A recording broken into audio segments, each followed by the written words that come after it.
Assalamualaikum warahmatullahi wabarakatuh. Perkenalkan, nama saya Nabila Oktaviani dengan NIM 8040200349. Di sini saya akan mempresentasikan tentang exit strategi. Exit strategi adalah rencana strategi untuk menjual kepemilikan bisnis kepada perusahaan lain atau investor. Jenis-jenis exit strategi: yang pertama, strategi merger dan akuisisi. Yang kedua, strategi initial public offering atau IPO. Yang pertama ada strategi merger dan akuisisi. Merger adalah penggabungan dua perusahaan kemudian membentuk badan hukum atau entitas baru di bawah bendera satu nama perusahaan. Contoh merger itu sendiri adalah: yang pertama, merger Bank Syariah BUMN; yang kedua, Gojek Tokopedia merger. Selanjutnya kita masuk ke jenis-jenis merger. Yang pertama, merger konglomerasi. Merger konglomerasi merupakan penggabungan antara dua perusahaan atau lebih yang terlibat pada kegiatan bisnis yang berbeda. Yang kedua adalah merger ekstensi produk. Merger ekstensi produk adalah penggabungan antara dua perusahaan atau lebih yang beroperasi di sekitar pasar maupun sektor yang sama dengan cara yang berbeda. Yang ketiga adalah merger perluasan pasar. Merger perluasan pasar adalah penggabungan perusahaan yang menjual produk yang sama tetapi pasarnya berbeda. Yang keempat adalah merger horizontal. Merger horizontal adalah penggabungan perusahaan yang beroperasi di dalam industri yang sama. Biasanya merupakan pesaing yang menawarkan produk atau layanan sejenis. Yang kelima ada merger vertikal. Merger vertikal adalah penggabungan dua perusahaan yang memiliki tingkat yang berbeda dalam rantai pasokan industri yang sama. Biasanya pemain utama bisnis dengan perusahaan distributor atau pemasok yang bekerja sama dengannya. Akuisisi. Akuisisi adalah suatu perusahaan yang membeli perusahaan lain secara langsung. Perusahaan yang mengambil ahli inilah yang menjadi pemilik barunya.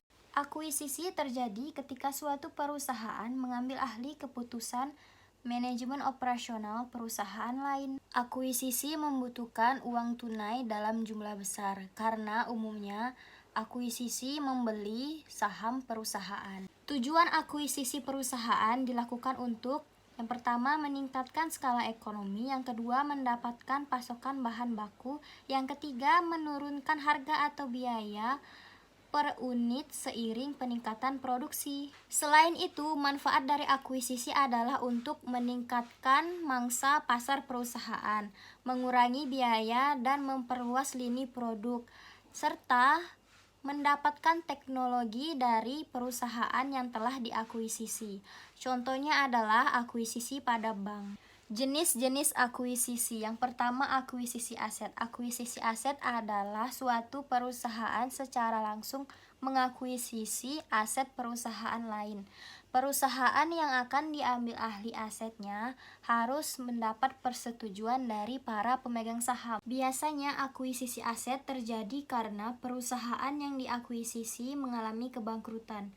2. Akuisisi manajemen. Akuisisi manajemen adalah petinggi eksekutif perusahaan membeli saham pengendali di perusahaan lain menjadi milik pribadi. Perbedaan merger dan akuisisi.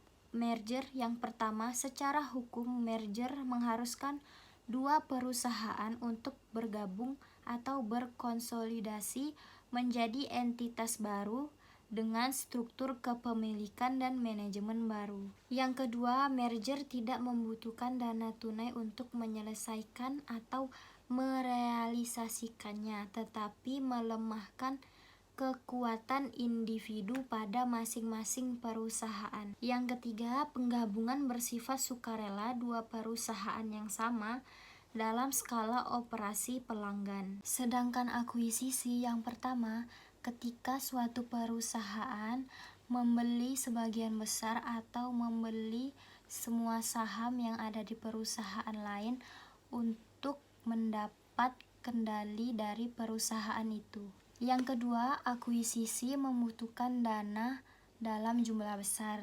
dapat dibiayai dari uang tunai, saham, utang, atau dari ketiganya. Yang ketiga, akuisisi tidak bersifat sukarela karena melibatkan satu perusahaan secara aktif membeli yang lain. 2. Strategi Initial Public Offering atau IPO. Strategi Initial Public Offering atau IPO adalah momen ketika suatu perusahaan menawarkan saham mereka ke khalayak untuk pertama kalinya. Tujuan dari IPO sendiri adalah untuk mendatangkan modal besar.